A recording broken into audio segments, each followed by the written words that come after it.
This was just in for a service, wasn't it? Yeah, just a service, yeah. Well, welcome to a new Dave's Classic Garage Tours video, and today I'm glad to say we have some new talent on board at the Healey Factory. Meet 22-year-old mechanic Darcy, who joins Cameron and James in the under-30s cohort at the Mitcham-based business. Great to see new blood in the classic restoration and repair game, so let's have a chat. Darcy, hello mate, how are you doing? Good, yourself? Yeah, very well mate. So you're new here? Yes, new here. I've been here for just over a month now. Enjoying it? Yeah. Is it its first time in working on classics or? No. I've got a little Datsun at home that I've been working on myself, Oh, restoring. Right. Yeah, so yeah. What sort of, what model? It's a 180B sedan. Yeah. So yeah. 77 model, one of the last production ones in Australia. Yeah. Yeah. It's a good little car, so I've been slowly restoring that one up, doing that one. Serendipity. I saw a 1600B yesterday. Is it 1600B? They've got, Americans call them 510s, or down here in Australia, in Australia and again this morning. Yeah, and I saw there was an little old lady coming along the East Link in a poo brown. That's all I could say. Yeah, they always had, the Datsuns had such good colours. Yeah, Mine's kind of the like that rusty brown that I've got for my one. Right. Okay. So what's your background, work-wise? I used to work at I've just been at a few different privately owned workshops, and then I was at a 4-drive workshop prior to here, and was wanting to change up to going. I wanted to lean more towards classic cars because I've got a bit more of a passion towards them. Sure. So it's, where's that born out of? a long time ago when I was a little kid, we were at one of the first Geelong revivals. Right, yeah. Because we used to have a caravan down there as like a little holiday retreat. Yeah. And I just remember going to the car show and just looking at all these amazing cars and how they were all done up, and how they were so unique compared to the modern day cars that they are now. Yeah. I just thought, since then I've always had an interest in them, and Right. then as a little kid I've always liked my early Nissans, and then growing up I leaned more towards Datsuns. So I've had quite an interest in them. Yeah, no, definitely. But then working on all these older British cars has been quite interesting, quite fun. Sure. Well, there's a Sylvia out front actually. There's a nice mint one out there. The red one in the showroom, I think it is. Yeah, that thing's that's really clean, that car. Yeah. Whoever's owned that has really well maintained that one, and has made sure it stayed in a good stock form. And are you, what way do you lean towards stock, or are you modifying your? Mine's kind of a resto mod, so I've got a different engine in it, and it's been manual converted when it was auto. So I've got a 5-speed gearbox in it, and I've got a L20B out of a 200B engine in it, which has been built and modified. So it's got Webers, extractors, port polished head, cam.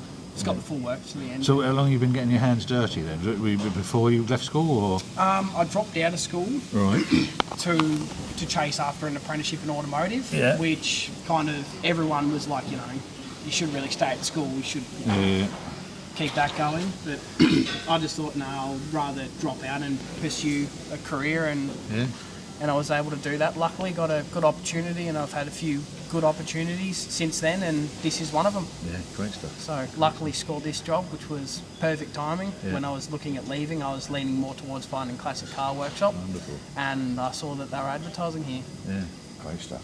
And your apprenticeship on what sort of cars that would have been? So I started at a private workshop in Lilydale, which specialised in Fords. Right, okay. But they still did quite a wide variety of vehicles.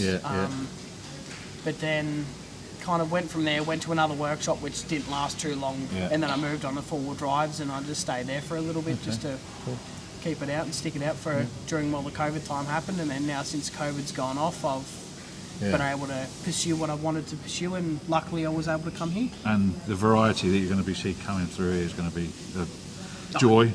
It's amazing. Some of the, I've got multiple cars on the go, and the different cars that I'm getting to work on, from Jags to MGs to, I've got the little blue midget over there, and then to this big beautiful beast of a V12. And the experience you'd be able to call on here for things you're unsure about or whatever. Definitely.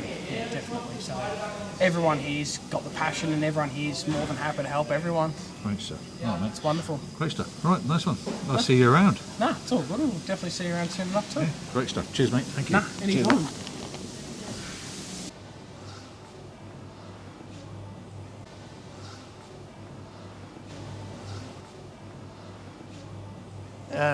this was just in for a service, wasn't it? Yeah, just a service, yeah. Let me come around the other side because there's no light. I can't. Sorry, no light. There's too much light. What am I talking about? Right, hang on. So yeah, just a service. Just a service. What happened? Well, upon a servicing, we pulled the sump plug out, and sump plug was all stripped. Right. And we tried everything to get the sump off in the car. Yeah. Undid engine mounts, undid gearbox mounts at the back, jacked the motor up as high as we can get it. And the sump wouldn't come out because we've got the handbrake cross member in the front there. Okay. Yeah.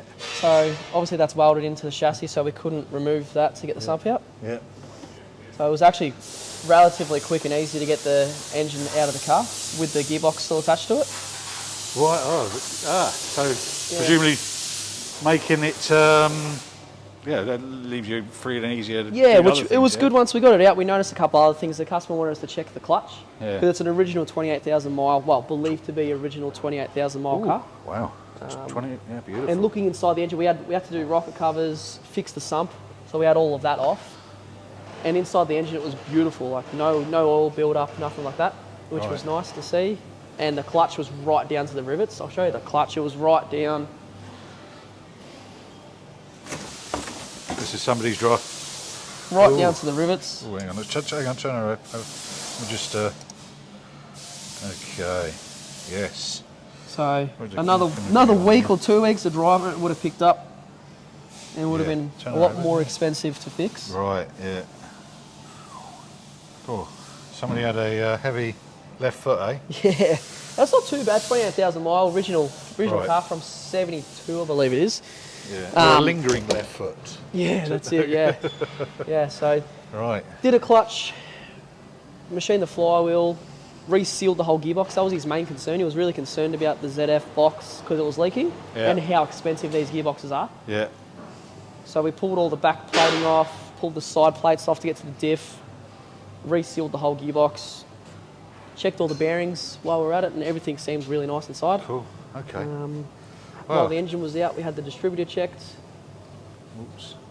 And yeah, that's about it. I've got to go through the carby on it now because I remember he's complaining about throttle sticking. Right, okay. So I've got to go through, make sure nothing's damaged in the throttle shafts or anything like that. Yeah, yeah. And then put it all back in.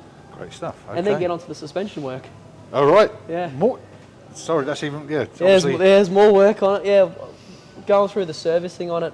So tell me about the history. So he had been stuck away for some time? No, he's just kept it on the road and just kept it up to date. Right. Driving it, maintaining it, but it's just as aged, all the bushes. They all need doing. Yeah, it needs every bush, front and rear, inner and outer control arms, ball joints. Experience a completely different new car, isn't he? When he Yeah, gets that it'll back? be beautiful once it's done. Yeah. It'll be nice. The feel and the drive and the engine. Yeah, it'll be really nice once it's done. Yeah. All right, and so another time past, you were working on an engine for a certain MGA, yeah? Yes, MGA engine. Yep, okay. So we finished the engine rebuild on this MGA, engine and gearbox rebuild. Hang on, there's no rad in there. Yeah, so we had the radiator recode through a company in Croydon, Iceman. Right. Age of the radiator, it had a couple of cracks, but it just didn't quite seal, so radiator back out, send it down to them.